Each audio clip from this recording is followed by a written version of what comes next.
اور ایک اور آیت جو میں نے آپ کو سنائی سورہ زمر کی آیت نمبر 53، بعض لوگوں پر کچھ مایوسی طاری ہو جاتی ہے، ہم اتنے عرصے سے گناہ کرتے چلے آ رہے ہیں، کیسے معافی ہو، کیسے ممکن ہے، کیسے چھٹکارا ملے گا؟ ایسے لوگوں کے لیے ان کے اطمینان کے لیے، ان کی دلجوئی کے لیے، ان کی تسلی کے لیے یہ آیت عظیم ترین آیات میں سے قرآن مجید۔ قل یا عبادی الذین اسرفوا علی انفسہم، اے نبی کہہ دیجئے اے میرے وہ بندو جنہوں نے اپنی جانوں پر ظلم کیا ہے، ظلم اٹھایا ہے، زیادتی کی۔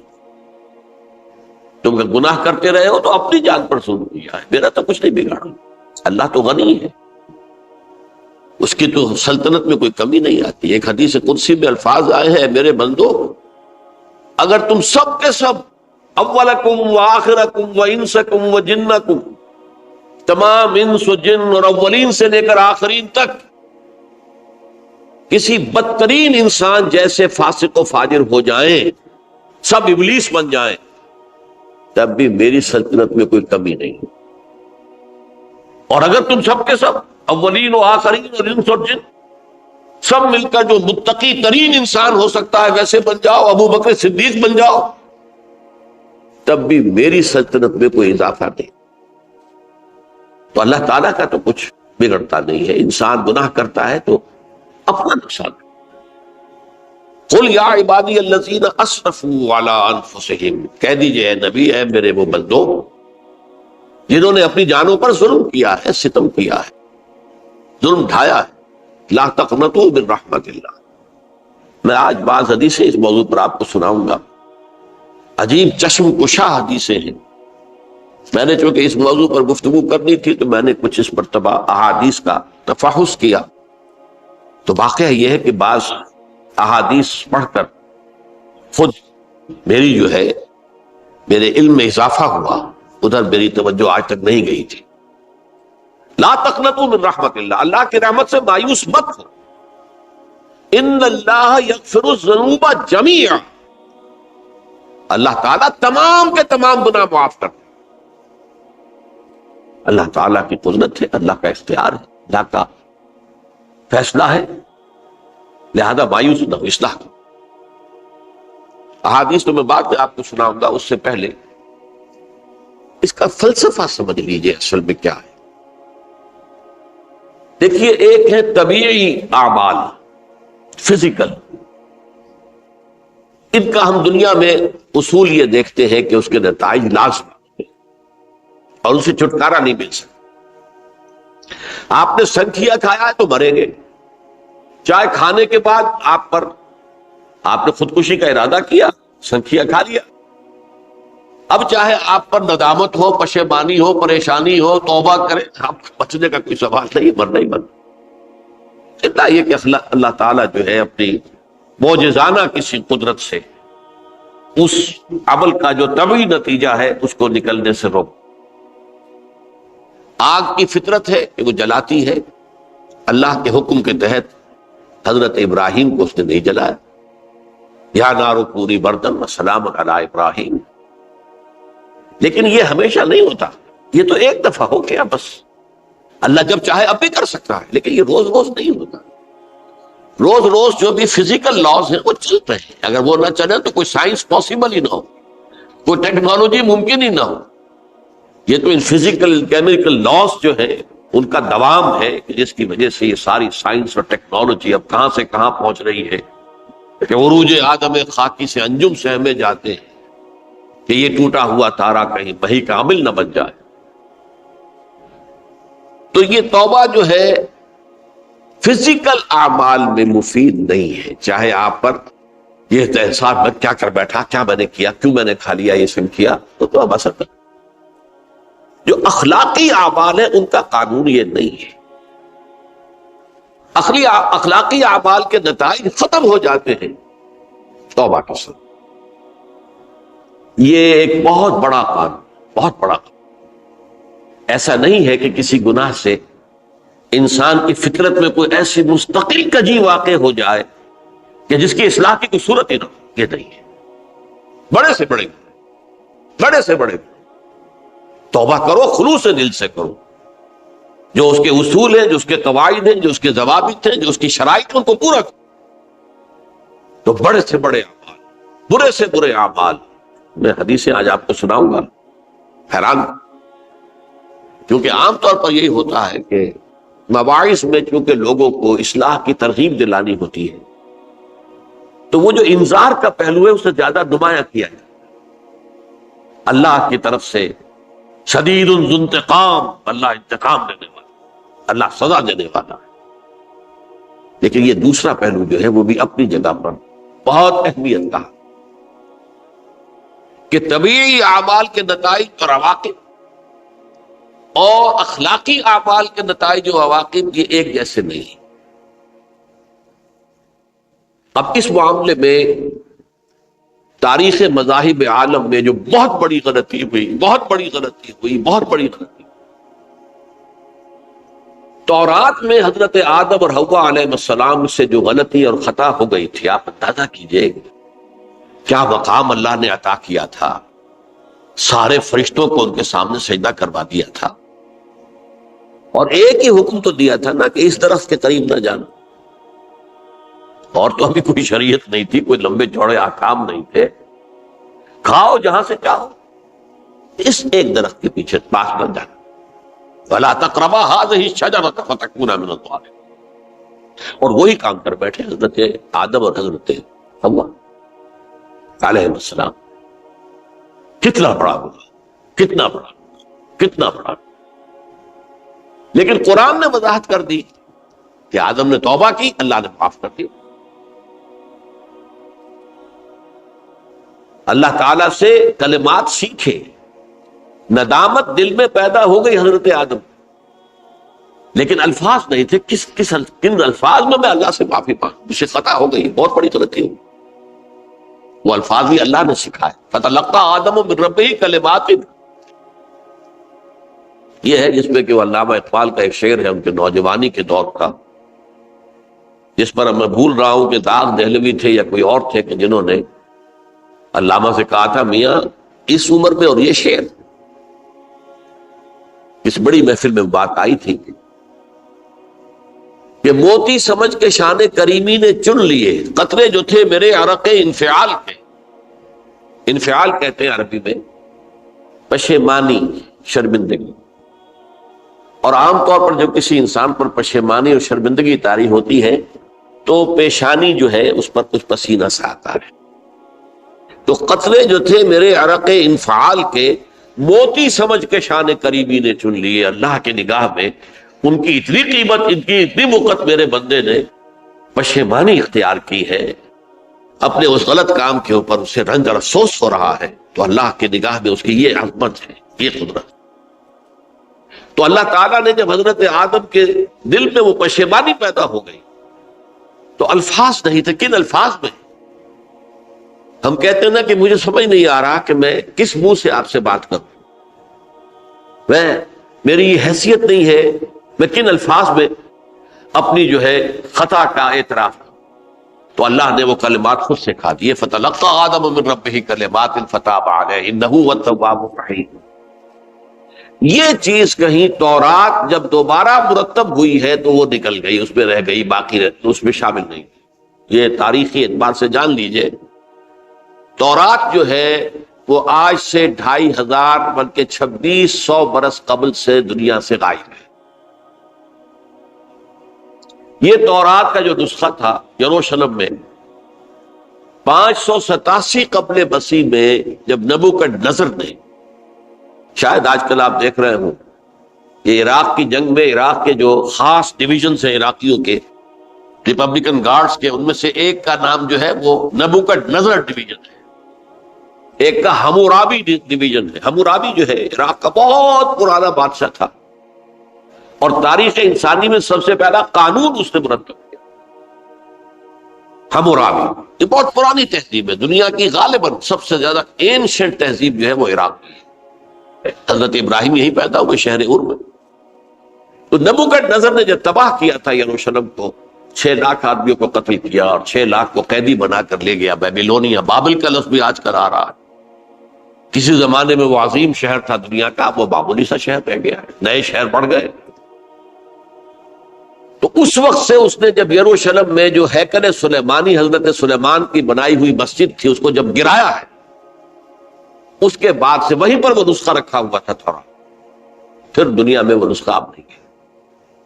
یہودیوں کا کہنا ہے کہ موجود ہے مسجد اقصی کے نیچے، وہ جب اس نے گرایا تھا تو جو نیچے تہخانے تھے وہ نہیں گرے تھے، وہ محفوظ رہے تھے، اوپر ملبہ آ گیا، اور وہیں پر وہ تورات اور وہ تابوت سکینہ جس میں حضرت موسیٰ کا عصا بھی رکھا ہوا ہے اور بہت سے وہ من اور سلوہ کے بھی کچھ نمونے رکھے ہوئے ہیں، وہ تابوت سکینہ اس کا قرآن مجید میں سورہ بقرہ میں ذکر ہے، وہ بھی موجود ہے، اور جو ربائی وہاں اس وقت تھے ان کے علماء، ان کی لاشیں بھی وہاں پڑی ہوئی ہیں، وہ جب ہم کھدائی کریں گے تو دنیا میں سامنے آ جائے۔ لیکن بہرحال اس وقت جو مجھے کہنا تھا وہ یہ کہ چونکہ اصل تورات اس وقت گم ہو گئی، 150 سال کے بعد اسے پھر یادداشتوں سے کچھ مرتب کیا گیا تو اس میں غلطیاں پیدا ہوئی۔ اب انسانی یادداشت کا معاملہ آ گیا، انہی میں سے ایک بڑی غلطی یہ ہوئی، اومیشن یہ ہوئی کہ حضرت آدم نے جو توبہ کی اور اللہ نے قبول فرما لیا،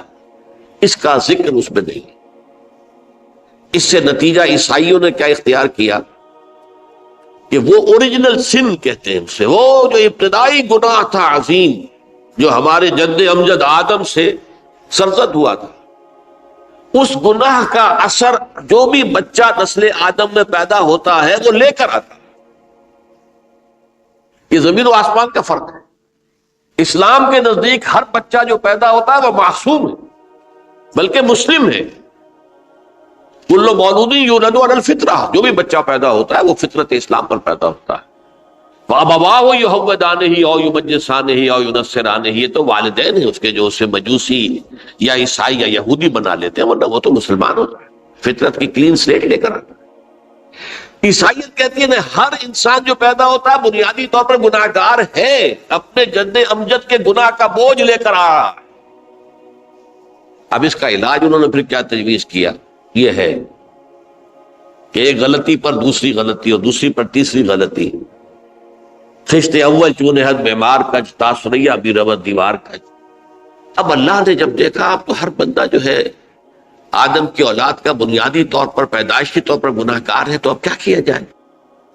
تو اللہ نے اپنا اکلوتا بیٹا، صلبی بیٹا مسیح یسوع اسے زمین پر بھیجا۔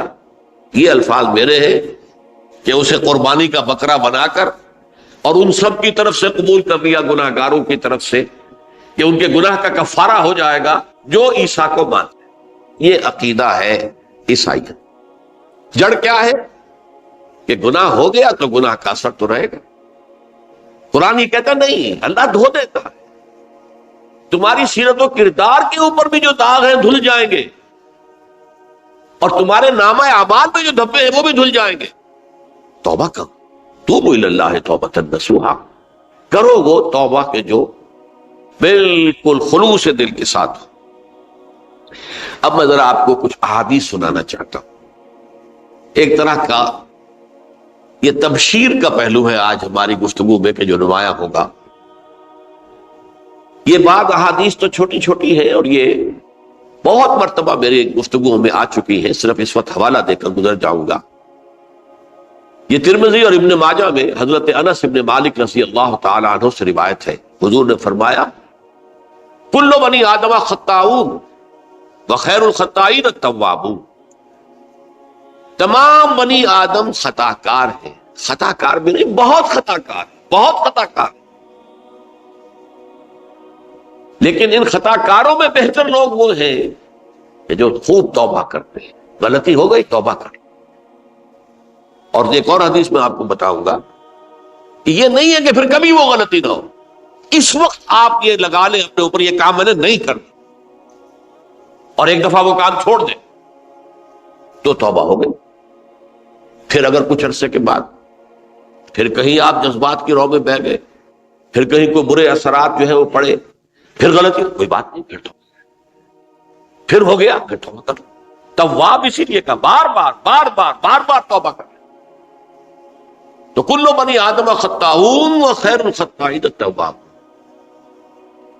دوسری حدیث یہ بھی ابن ماجہ اور بہقی میں ہے، حضرت عبداللہ ابن مسعود رضی اللہ تعالی عنہ،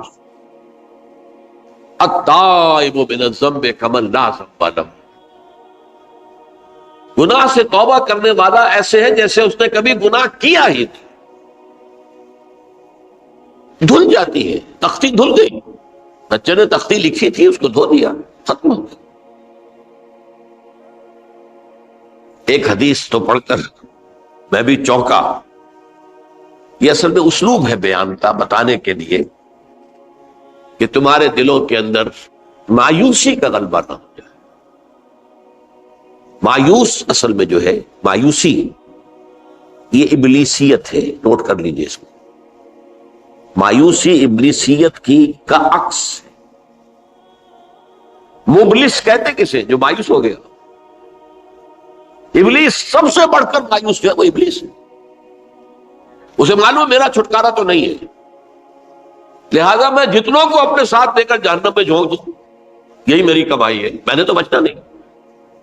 تو ابلیس کہتی ہے اس کو جو انتہائی مایوس، مبلس، جو رحمت خدا بندی سے مایوس ہو چکا۔ اب اس کو دور کرنے کے لیے حدیث سنیے، اور یہ حدیث مسلم شریف کی ہے، صحیحین کے حضرت ابو ہریرہ سے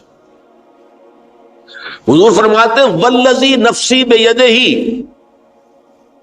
قسم ہے اس ذات کی جس کے ہاتھ میں میری جان ہے، لو لم تذنبوا، اگر تم لوگ گناہ نہ کرتے، لذهب اللہ بکم، تو اللہ تعالیٰ تمہیں لے جاتا کہیں اور، ولجاء بقوم یذنبون، اور پھر کسی ایسی مخلوق کو پیدا کرتا ہے جو گناہ کرتے، فیستغفروا اللہ، اور پھر وہ اللہ سے استغفار کرتے اور توبہ کرتے، فیغفر لہم، اور اللہ تعالیٰ انہیں معاف کرتے۔ تو میں نے عرض کیا کہ یہ بعض چیزیں ہوتی ہیں کہ جن کا واقع سے کوئی تعلق نہیں ہوتا، لیکن ایک زور بیان کے لیے، ایک بات کو ایمفیسائز کرنے کے لیے، جیسے قرآن مجید میں آتا ہے، اے نبی کہہ دو ان کان للرحمن ولد فانا اول العابدین، اگر اللہ کا کوئی بیٹا ہو تو میں سب سے پہلے میں اس کو پوجوں گا۔ جب میں اللہ کو پوجتا ہوں تو اللہ کا اگر کوئی بیٹا ہوتا تو کیا میں اسے نہ پوچھتا؟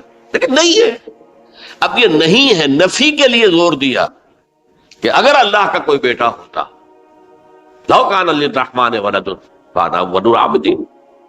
اسی طرح یہ ہے کہ اگر انسان گناہ نہ کرتے اور گناہ کے بعد توبہ کر کے اللہ تعالیٰ کی شان غفاری کا ظہور نہ ہوتا، یہ بھی ایک عجیب فلسفے کی بات ہے، اللہ نے یہ کائنات کیوں پیدا کی؟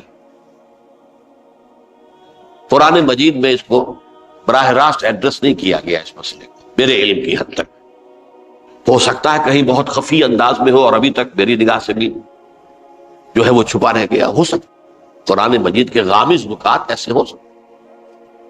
کوئی شخص، میں تو کہتا ہوں کہ اگر کوئی شخص کہتا ہے، میرے بارے میں ایک عالم دین نے کہہ دیا تھا کہ اسے قرآن پر بڑا عبور حاصل ہے، تو میں نے انہیں پیغام پہنچایا، جن صاحب نے مجھے ان کا یہ جملہ سنایا تھا کہ آپ نے قرآن کی توہین کی ہے، قرآن پر عبور کسی انسان کو نہیں۔ عبور کا مفہوم کیا ہے؟ دریا کے دو کنارے ہیں، آپ اس کنارے سے اس کنارے چلے گئے تو آپ نے عبور کیا دریا۔ قرآن کے کنارے ہیں ہی نہیں، لا پیدا کنار۔ لہذا یہ کہہ دینا کسی کے بارے میں کہ قرآن مجید، اب انہوں نے تو ایک طرح سے میری تعریف کی تھی، میرے ایک ساتھی سے جملہ کہا تھا، ان کے وہ عزیز تھے، تو گویا کہ وہ جو میری تنظیم میں تھے ان کو خوش کرنے کے لیے کہہ دیا ہو، یا جو بھی ہو، ان کے دلی جذبات ہو سکتا ہے کہ میں نے کہا انہیں یہ میرا پیغام پہنچا دیجیے، آپ نے قرآن کی توہین کی۔ قرآن پر عبور کسے ہو سکتا؟ نہ معلوم کتنے مقامات ہیں کہ جہاں امام راضی بھی کھڑے ہوئے ایسے نظر آتے ہیں، دہشت زدہ، اعلم من ھذا المقام مقام غامض مہیب عمیق، ہوشیار کے رہ مردب تیغست قدم رہا، ہوشیار ہو جاؤ، یہ بڑا خطرناک مقام ہے، بہت مشکل مقام ہے، اس کے تہ تک پہنچنا کسی کے لیے ممکن نہیں ہے۔ سورہ حدید کی آیت هو الاول والآخر والظاہر والباطن پر یہ الفاظ ہیں جو امام راضی نے لکھے۔ تو اس لیے میں آپ سے عرض کر رہا ہوں کہ یہ کہنے کا انداز ہے، والذی نفسی بیدہ لو لم تذنبوا، اس ہستی کی قسم جس کے ہاتھ میں میری جان ہے، اگر تم گناہ نہ کرتے، تو میں عرض کر رہا تھا تو اللہ کی شان غفاری کیسے ظاہر ہوتی؟ اللہ نے کائنات کیوں پیدا کی؟ کنت کنزا مخفیا فاحببت ان اعرف فخلقت الخلق۔ محدثین کرام اگرچہ اس حدیث کی سند کو پختہ نہیں مانتے، لیکن اکثر مفسرین نے اس کو تسلیم کیا ہے۔ علامہ آلوسی نے تسلیم کیا کہ میں ایک چھپے ہوئے خزانے کے مانند تھا۔ اب خزانہ کہیں پڑا ہے، اس کا کیا حاصل کیا ہے؟ وہ تو کہیں کھلے، کسی کے پاس جائے، کوئی اسے فائدہ اٹھائے، تب تو کوئی فائدہ ہوا نا۔ تو کن تو کنزن مخفیا، میرے اندر طاقت تھی، قوت تھی، خلاقی تھی، میری شان ساری میرے اندر ہی اندر تھی نا۔ کن تو کنزن مخفیا فاحببت ان اعرف، تو میں نے یہ چاہا کہ مجھے پہچانا جائے۔ فخلقت الخلق، تو میں نے خلق کی تخلیق کی، اب مجھے پہچانو اس کائنات کے ذریعے سے، یہ میری تخلیق ہے، آؤ دیکھو۔ ایک مصور اپنی تصویروں کی نمائش لگا، دیکھو میرے شاہکار، آؤ دیکھو، یہ میرے فن کے کمال کے نمونے، آؤ دیکھو۔ تو یہ ہے سب، دیکھو زمین آسمان، ان فی خلق السماوات والارض واختلاف اللیل والنہار والفلک التی تجری فی البحر بما ینفع الناس وما انزل اللہ من السماء من ماء فاحیا بہ الارض من بعد موتها۔ یہ ساری آیات ہیں، غور کرو۔ اور اسی لیے انسان کو پیدا کیا جس میں یہ فیکلٹی آف اپریسیشن، اللہ کے حسن و جمال و کمال کو پہچاننے کی صلاحیت ہے۔ ورنہ ظاہر بات ہے کہ یہ جمادات کیا پہچانیں گے اللہ، پہاڑ کیا پہچانے گا اللہ؟ اللہ کو پہچاننے کی صلاحیت انسان کو۔ تو یہ چونکہ ایک فلسفہ ہے باقاعدہ کہ اللہ نے تعالیٰ، اسی سے میں کہہ رہا ہوں اگر گناہ نہ ہوتا اور پھر توبہ نہ ہوتی اور میں اس کو معاف نہ کرتا تو میری شان غفاری کا ظہور کیسے ہوتا؟ میری شان ہے نا، غفار بھی ہوں، ستار بھی ہوں، اس کا ظہور کیسے ہو؟ تو والذی نفسی بیدہ لو لم تذنبوا لذهب اللہ بکم ولجاء بقوم یذنبون فیستغفر اللہ فیغفر لهم۔ اگر تم لوگ گناہ نہ کرتے تو اللہ تمہیں ختم کر کے کوئی اور ایسی مخلوق پیدا کرتا کہ جو گناہ کرے اور پھر وہ توبہ کرے اور اللہ اسے معاف۔ اسی سے ملتی جلتی ایک حدیث ہے، یہ امام احمد اور امام بہقی لائے ہیں، اور اس کے راوی حضرت علی ہے رضی اللہ تعالی عنہ۔ ان اللہ یحب العبد المؤمن المفتن التواب، اللہ تعالیٰ کو بہت محبت ہے، یحب۔ اب دیکھیے ایک طرف وہ آیات ذہن میں لائیے، اللہ تعالیٰ کن سے محبت کرتا ہے؟ واللہ یحب المحسنین، یا وہ لوگ ان اللہ یحب الذین یقاتلون فی سبیلہ صفا کانہم بنیان مرصوص، اللہ محبت کرتا ہے اپنے ان بندوں سے جو اس کی راہ میں جنگ کرتے ہیں صفے باندھ کر، گویا سیسا پلائی ہوئی دیوار ہے۔ یہ ہے مثبت کام، نیک کام، محسنین، اللہ کی راہ میں قتال کرنے والے۔ یہاں اس کے برعکس کہا جا رہا ہے ان اللہ یحب، اللہ تعالیٰ محبت کرتا ہے اپنے اس بندے سے، العبد المومن، جو مومن ہو۔ اس کی ایک اور بڑی پیاری حدیث آئے گی، المفتن التواب، جو بہت فتنوں میں مبتلا ہو جاتا ہو اور پھر بہت توبہ کرتا ہو، مفتن التواب، لیکن ساتھ ہی پلٹتا ہو، رجوع کرتا ہو، پھر اللہ کے حضور میں حاضر ہوتا ہو، پھر معافی مانگتا ہو۔ اللہ تعالیٰ کو اپنا ایسا بندہ بہت پسند ہے۔ اب میں کچھ اور حدیثیں آپ کو سنا رہا ہوں۔ توبہ کا دروازہ دو اعتبارات سے کہا گیا ہے کہ ایک وقت آنے پر بند ہو جائے۔ ایک حدیث کے تو الفاظ میں نوٹ کر کے نہیں لایا ہوں کہ اللہ تعالیٰ نے توبہ کا ایک دروازہ اتنا چوڑا کھلا رکھا ہوا ہے کہ جس کو عبور کرنا جو ہے وہ سال ہا سال میں ممکن ہو، اور یہ بند نہیں ہوتا جب تک کہ سورج مغرب سے طلوع نہ ہو جائے۔ یہ قیامت کی جو آخری، قریب قیامت کی جو آخری نشانیاں ہیں ان میں سے وہی حدیث میں آپ کو سنا رہا ہوں، عن ابی ہریرہ رضی اللہ تعالی عنہ، اور یہ مسلم شریف کی روایت ہے۔ من تاب قبل ان تطلع الشمس من مغربها تاب اللہ علیہ، سورج کے مغرب سے طلوع ہونے سے قبل تک جو لوگ توبہ کریں گے اللہ تعالیٰ ان کی توبہ قبول کر لے گا۔ البتہ جب وہ قیامت کی وہ نشانی ظاہر ہو جائے کہ سورج مغرب سے طلوع ہو رہا ہے، اب دروازہ توبہ کا بند ہے۔ اب اس کے بعد اگر توبہ کوئی کرتا ہے تو اللہ تعالیٰ اس کی توبہ کو قبول نہیں کرے۔ یہ تو اجتماعی سطح پر ہوئی، انفرادی سطح پر۔ عن عبداللہ ابن عمر رضی اللہ تعالی عنہما عن النبی صلی اللہ علیہ وسلم قال ان اللہ عز وجل یقبل توبۃ العبد ما لم یغرغر۔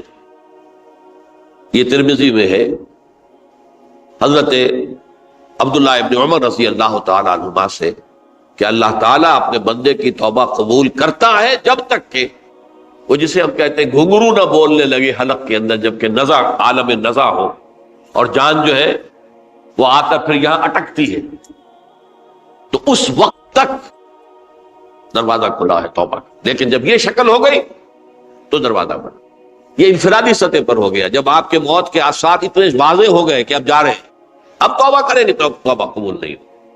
اجتماعی سطح پر جب قیامت جو ہے اس کی وہ گھڑی آ گئی کہ سورج مغرب سے طلوع ہو گیا، اب توبہ کا دروازہ بند۔ ایک اور حدیث ہے جو میں نے بہت مرتبہ اس کا ترجمہ تو آپ کو بہت دفعہ سنایا ہے، آج میں چاہتا ہوں اس کو پورے متن کے ساتھ آپ کے سامنے رکھوں۔ یہ حضرت انس بن مالک رضی اللہ تعالیٰ عنہ سے مروی روایت ہے، جو حضور کے خادم خاص تھے، اور یہ متفق علیہ بھی ہے، یعنی بخاری میں بھی ہے، مسلم میں بھی ہے، لیکن تھوڑا سا فرق ہے الفاظ کا۔ تو جو مسلم شریف کی روایت ہے اس کے الفاظ کیا ہے؟ للہ اشد فرحا بتوبۃ عبدہ حین یتوب الیہ۔ جان لو اللہ تعالیٰ کو زیادہ خوشی ہوتی ہے اپنے کسی گناہ گار بندے کی توبہ سے جبکہ وہ توبہ کرتا ہے۔ کس سے زیادہ ہوتی ہے؟ اب اس کی ایک تمثیل دی، من احدکم، ایک ایسے شخص سے بھی زیادہ بڑھ کر خوشی ہوتی ہے، کان علی راحلتہ بارض الفلات، کہ جو بہت ہی دور دراز کے اور سنسان علاقے میں سفر کر رہا تھا،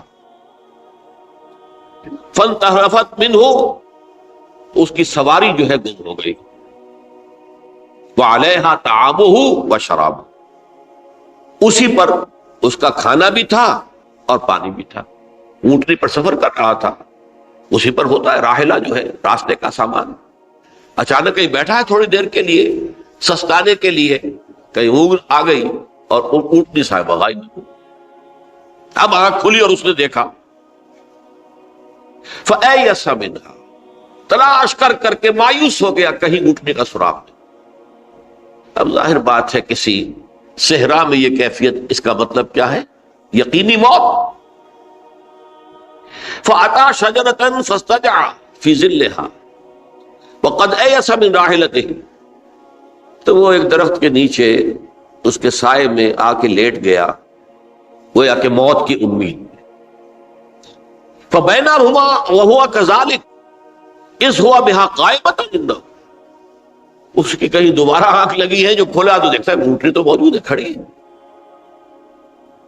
تو وہ فوراً اس کی وہ جو رسی ہے وہ پکڑتا ہے، فَأَخَذَ بِخِتَامِهَا ثُمَّ قَالَ مِن شِدَّةِ الْفَرْحِ، اب جو اسے مسرت ہوئی اس کا آپ اندازہ کر سکتے ہیں، ایک یقینی موت کا معاملہ آ چکا تھا، اور اچانک اللہ تعالیٰ نے وہ کھوئی ہوئی اونٹنی جو ہے وہ واپس دلا دی۔ تو وہ کہنا تو یہ چاہتا تھا، اللہ تو میرا رب ہے، میں تیرا بندہ ہوں، لیکن جسے ہم کہتے ہیں کہ خوشی کی انتہا فرط مسرت میں ایسی زبان لڑکھڑائی، اس نے کہا اللہم انت عبدی وانا ربک، اے اللہ تو میرا بندہ ہے، میں تیرا رب ہوں۔ یہ کہنا ہے، تو یہ کیا ہے؟ فرط مسرت، جسے آپ خوشی کی انتہا، کہ جس میں انسان جو ہے اتنی بڑی خطا کر بیٹھتا ہے۔ اللہ کو اپنے کسی گناہ گار بندے کی توبہ سے اس سے بھی زیادہ خوشی۔ اب ظاہر بات ہے کہ تماثیل کس لیے؟ بعض لطائف، بعض حقائق اتنے لطیف ہوتے ہیں کہ ان کو بیان نہیں کیا جا سکتا بتمام الکمال، تو مثالوں کا سہارا لیتے ہیں۔ اللہ کو کتنی خوشی ہوتی کیا سمجھیں گے؟ لہذا یہ مثال تو سمجھ میں آ گئی نا کہ ایک لقودق صحرا میں انسان سفر کر رہا تھا، ایک ہی اونٹنی ہے، اسی پر اس کا پانی ہے، اسی پر اس کا کھانا ہے، اور کہیں ٹھہرا ہے تھوڑی دیر کے لیے، اونٹنی غائب، اور اس کے بعد تلاش کر کے شمال مغرب جنوب ہر طرح دیکھ لیا، اب تک کہیں اونٹنی کا سراغ نہیں۔ اب موت کے انتظار میں لیٹ گئے کہ اچانک دیکھتا ہے کہ اونٹنی موجود، تو وہ شدت فرح میں یہ کہہ بیٹھتا ہے اللہم انت رب انت عبدی وانا ربک انا للہ و انا الیہ راجعون۔ اب دیکھیے ایک حدیث وہ آ رہی ہے، اور اس کو یوں سمجھیے اللہ تعالیٰ نے جو انسان پیدا کیے ہیں ان کے مزاج مختلف ہیں۔ ان میں کچھ لوگ ہوتے ہیں جو قوی ہوتے ہیں ارادے کے، جو فیصلہ کر لیا ڈٹ گئے۔ کچھ لوگوں میں وہ قوت ارادی اتنی مضبوط نہیں ہوتی، وہ ادھر ادھر سوچتے رہتے ہیں۔ کچھ لوگ جسمانی طور پر بہت توانا ہوتے ہیں، کچھ لوگ جسمانی طور پر پیدائشی طور پر کمزور ہوتے ہیں۔ تو اگر کوئی قوت ارادی کمزور رکھنے والا شخص ہے، وہ بھی تو اللہ کی تخلیق ہے، اللہ کا بندہ ہے، خطاؤں کا ظہور ہو جاتا، توبہ کرتا ہے، پھر کچھ عرصے کے بعد پھر خطا کا ظہور ہو جاتا، پھر توبہ کرتا، تو ہم تو یہ سمجھیں گے کہ ایک حد کے بعد پھر اس کی توبہ قبول نہیں ہوتی چاہیے۔ لیکن حدیث سنیے، وعن ابی ہریرہ رضی اللہ تعالی عنہ قال قال رسول اللہ صلی اللہ علیہ وسلم ان عبدا اذنب ذنبا، یقیناً ایک بندہ جو ہے وہ ایک گناہ کرتا ہے، فقال، پھر وہ کہتا ہے رب، اے میرے پروردگار، اذنبت فاغفر لی، مجھ سے گناہ ہو گیا ہے، مجھے معاف کر۔ فقال ربہ، تو پروردگار یہ کہتا ہے اعلم عبدی ان لہ ربا یغفر الذنب ویاخذ بہ، میرا یہ بندہ یہ جانتا ہے کہ اس کا ایک رب ہے جو گناہ معاف بھی کر سکتا ہے اور سزا دے بھی سکتا ہے۔ کیا معنی ہوگا؟ گناہ اس نے کیا ہے لیکن جانتا ہے اللہ کہ وہ معاف بھی فرما سکتا ہے، تبھی تو وہ اللہ سے معافی کی درخواست کر رہا ہے۔ اس کے اس جاننے کی بنیاد پر، اس کے اس علم کی بنیاد پر، اس کے اس ایمان کی بنیاد پر فرمایا غفرت لعبدی، میں نے اپنے بندے کو معاف کر دیا۔ ثم مکث ما شاء اللہ، پھر وقت گزرا جتنا کہ اللہ نے چاہا، ثم اذنب ذنبا، پھر اس سے گناہ ہو گیا، فقال رب اذنبت ذنبا فاغفر، پھر کہتا ہے پروردگار مجھ سے گناہ ہو گیا، پھر مجھے معاف فرما دے۔ فقال ربہ، اللہ فرماتا ہے علم عبدی ان لہ ربا یغفر الذنب ویاخذ بہ، میرا بندہ ہے نا جو جانتا ہے کہ اس کا ایک رب ہے، ایمان باللہ اس کے اندر ہے، تبھی تو پکار رہا ہے، اور یہ بھی جانتا ہے کہ وہ گناہ معاف بھی کر سکتا ہے اور چاہے تو پکڑ بھی سکتا ہے، سزا بھی دے سکتا ہے۔ تو فرمایا، اللہ تعالیٰ فرماتے ہیں میں نے فرمایا کہ میں نے معاف کر دیا۔ ثم مکث ما شاء اللہ، پھر ایک عرصہ گزرا اس کے بعد، ثم اذنب ذنبا، پھر اس نے گناہ کیا، قال رب اذنبت ذنبا آخر، اس نے کہا پروردگار میں نے تو پھر ایک اور گناہ کر دیا، فاغفر لی، مجھے بخش دے۔ فقال اعلم عبدی ان لہ ربا یغفر الذنب ویاخذ بہ، میرا بندہ جانتا ہے نا کہ اس کا ایک رب ہے جسے وہ پکار رہا ہے، اور وہ جانتا ہے کہ اسے اختیار حاصل ہے کہ چاہے تو بخش دے اور چاہے تو پکڑ دے۔ اس کے اس علم، اس ایمان کی بنیاد پر میں نے اسے معاف کر دیا۔ ایک اور حدیث، میں نے چونکہ اس گفتگو کے لیے ان احادیث کا تحفظ کیا ہے، یہ تو بہت ہیں حدیثیں، میں نے ان میں سے کچھ چنی ہے۔ ہمارے بعض واعظ ناصح وہ بھی کسی شخص کو روکتے رہے، برائیوں سے روکتے رہے، نہیں رکتا،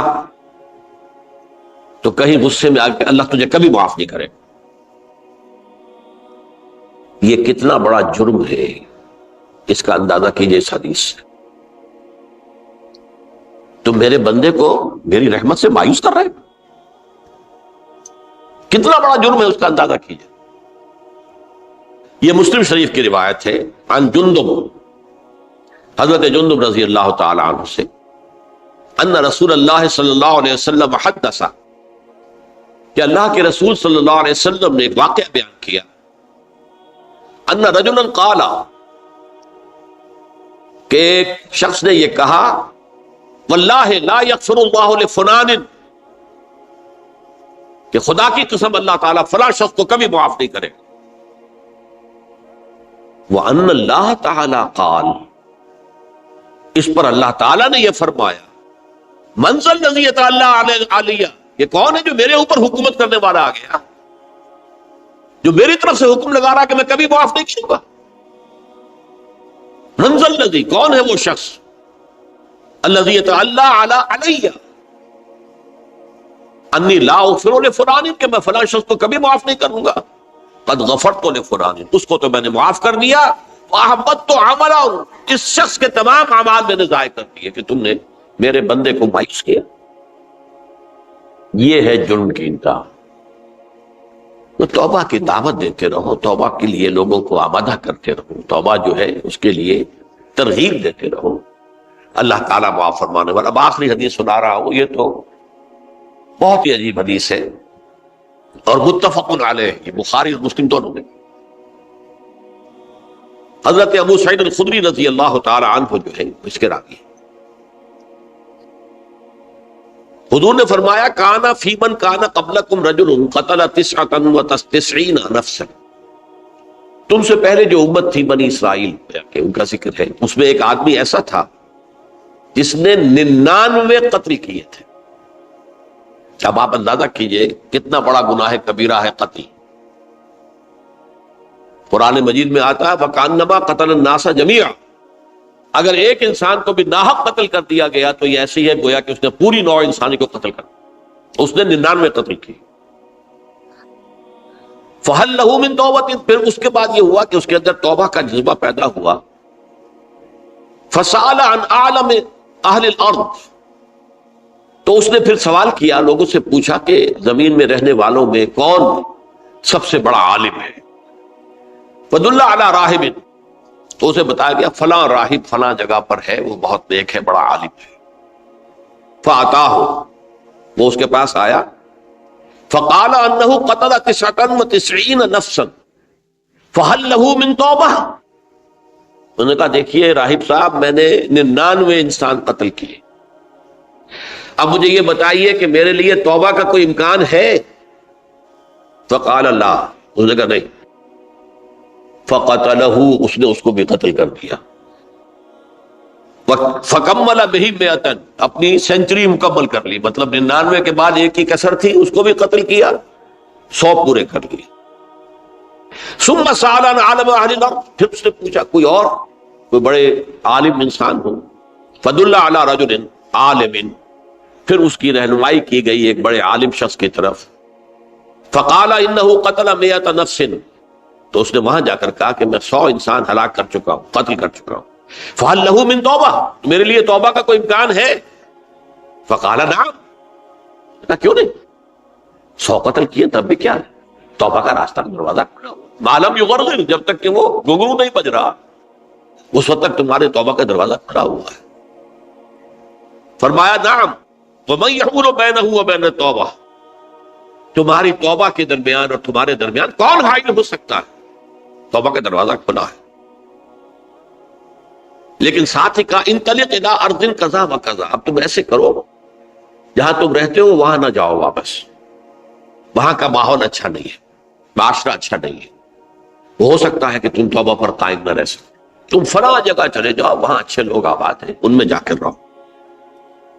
فإن بها اناسا یعبدون اللہ تعالی، وہاں ایسے لوگ آباد ہیں جو اللہ کی بندگی کرتے ہیں، فاعبد اللہ معہم، تو تم ان کے ساتھ مل کر اللہ کی بندگی اور پرستش کرو، ولا ترجع الی ارضک، اپنی زمین کی طرف اپنے وطن میں واپس بن جاؤ، فإنها ارض سوء، وہ بری جگہ ہے۔ فانطلقا، تو وہ چل پڑا، ہجرت کر رہا ہے، اس جگہ جا رہا ہے جہاں کا راہب نے بتایا تھا۔ حتی اذا نصف الطریق، جب آدھا راستہ اس نے پورا کر لیا، اتاہ الموت، موت آ، فاختصمت فیہ ملائکۃ الرحمت و ملائکۃ العذاب. اب وہ جہنم کے فرشتے بھی آ گئے اس کی جان قبض کرنے کو، اور جنت کے بھی آ گئے. فقالت ملائکۃ الرحمہ، رحمت والے جو فرشتے ہیں جنت والے، انہوں نے کہا جا تائبا مقبلا بقلبہ اللہ تعالی، یہ شخص توبہ کر کے اللہ تعالیٰ کی طرف ہجرت کر رہا تھا، اس لیے اس کی نیت کی بنیاد پر اب یہ جنتی ہے، لہذا اس کی روح ہم قبض کریں گے.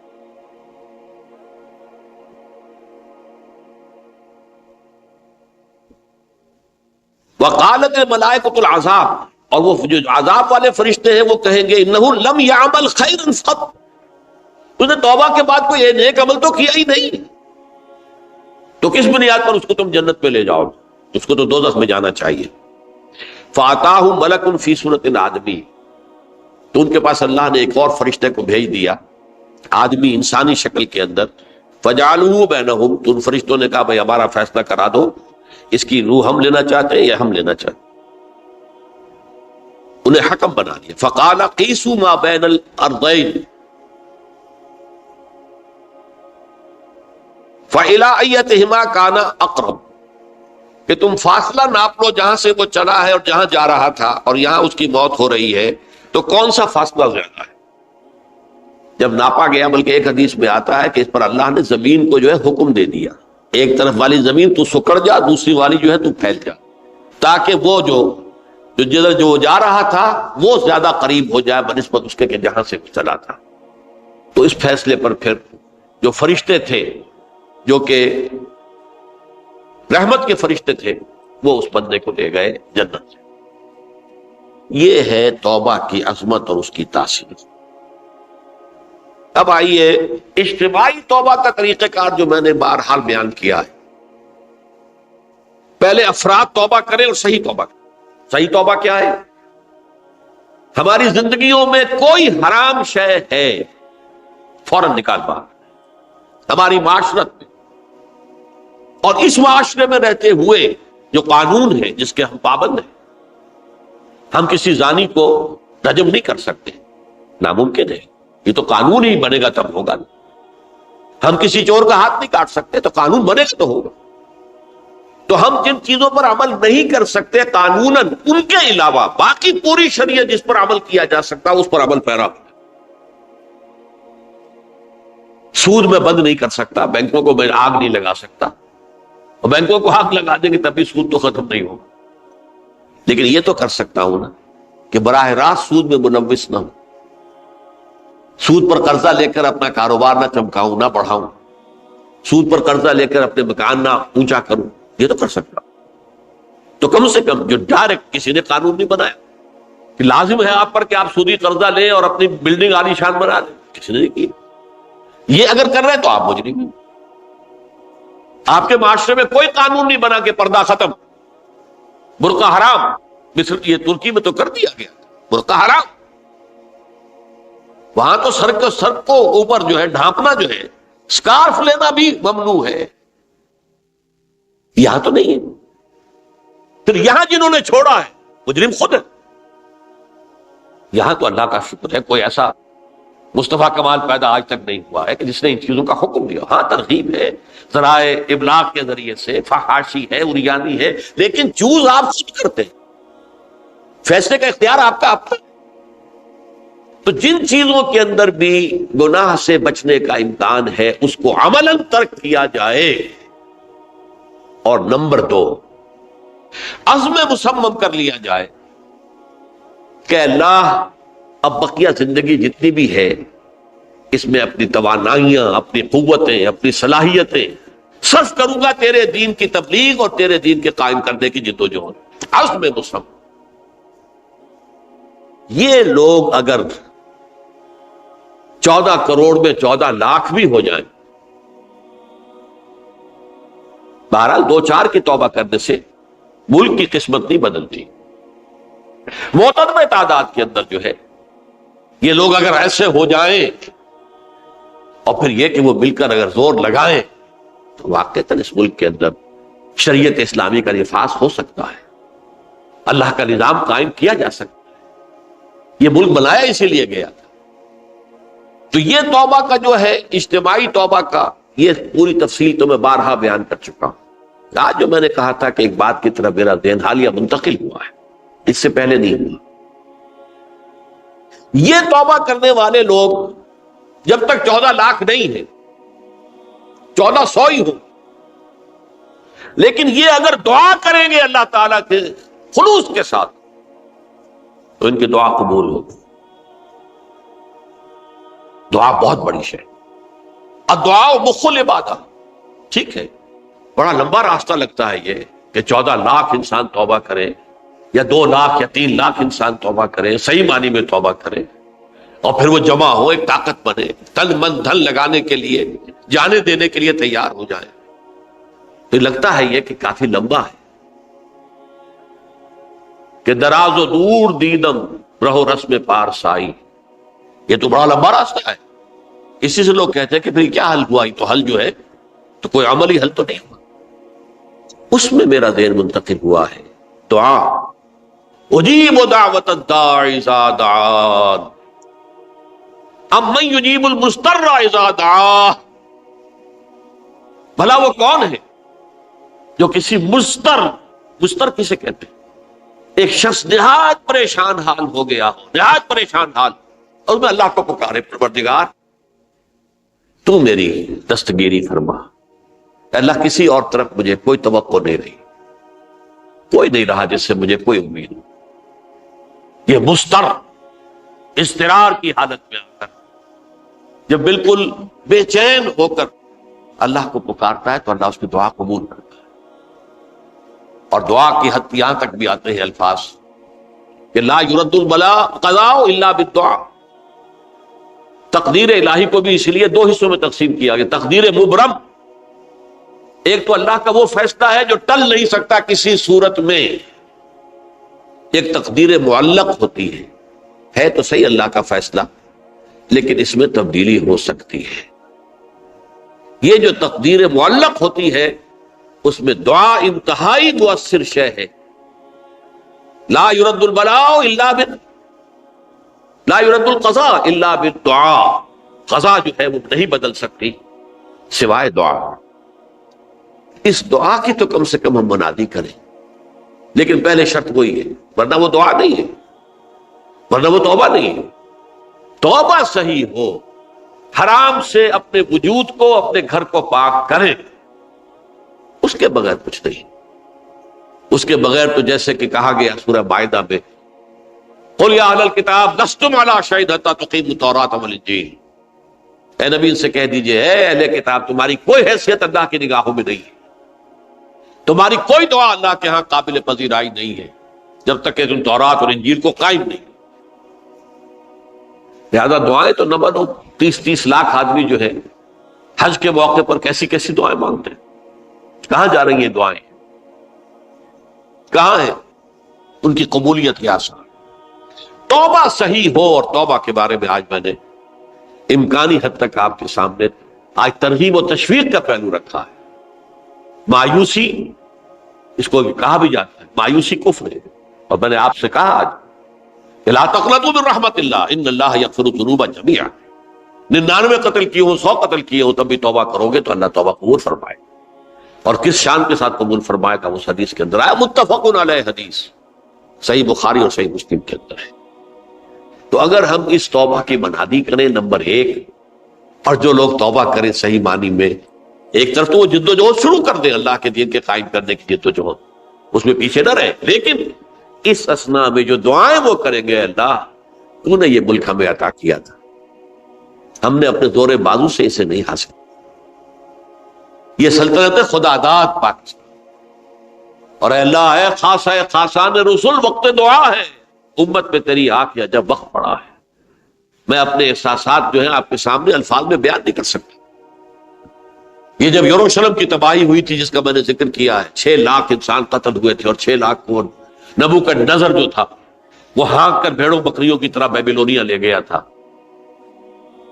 اس سے پہلے کتنے ہی نبی اہل کتاب کے وہ کہتے رہے تھے کہ ہوش کرو، توبہ کر لو. بلکہ ایک جگہ کے الفاظ یہ ہیں درخت کی جڑ پر کلہاڑا رکھا جا چکا ہے، اب بھی ہوش میں آ جاؤ، ہوش میں نہیں کھا۔ دنیا پرستی، جو بھی ان کے نفس پرستی جو بھی ان کے اوپر مسلط ہو چکی تھی، اس نے انہیں توبہ نہیں کر، تباہی اور بربادی ہو گئی۔ آج ہماری نگاہوں کے سامنے عراق کے ساتھ کیا ہو، بغیر اس کے کہ کوئی جرم ہو، بغیر اس کے ہم تو بڑے بڑے جرم کر چکے ہیں ان کی نگاہ میں۔ نان پرولیفریشن ٹریٹی جو ہے اس کے خلاف ہمارا عمل جا رہا ہے پوری دنیا کے اندر، ان کا کہ ہم اس کو ایٹمی صلاحیت کو نہیں پھیلنے دیں گے۔ وہ ایک خاص وقت میں افغانستان میں انہیں ہماری ضرورت تھی، اپنے اصل دشمن یو ایس ایس آر اپنے مقابل کی طاقت کو ختم کرنے کے لیے، اس وقت انہوں نے اپنا منہ جو ہے پھیر لیا تھا، نہیں دیکھا تھا، اور ہمارے ہاں اللہ کی یہ رحمت آ گئی کہ ایٹمک صلاحیت بھی حاصل ہوئی۔ اور پوری دنیا میں شاہ عبداللہ نے کہا تھا، پرنس عبداللہ نے، کہ یہ آپ کا نہیں ہے، یہ جو نواز شریف صاحب سے جب اس کا ہم نے دھماکہ کیا، یہ بم آپ کا نہیں ہے، یہ پوری امت مسلمہ کا بم ہے۔ کیسے یہ برداشت کر سکتے ہیں یہودی اور یہودیوں کے اعلی کار عیسائی، خاص طور پر Protestants, west white Anglo Saxon Protestants? تو سمجھ لیجئے کہ پاکستان کی جڑوں پر بھی تیشہ رکھا جا چکا۔ یہ میرے احساسات کی اس سے کم میں تعبیر ہو نہیں سکتی، لیکن اب بھی امکان ہے، اب بھی امکان، اب بھی امکان۔ توبہ کرو، توبہ کراؤ، مل جل کر طاقت بنو، کوشش کرو کہ یہاں اسلام کا نظام آ جائے، اور اس اسنا میں بھی دعا کرو اللہ تعالیٰ سے کہ اللہ ہمیں مہلت عطا فرما دے، ہمیں کچھ اور مہلت عطا فرما دے، اے اللہ ہمیں کچھ اور مہلت عطا فرما دے۔ بارک اللہ لی ولکم فی القرآن العظیم ونفعنی وإیاکم بالآیات والذکر الحکیم۔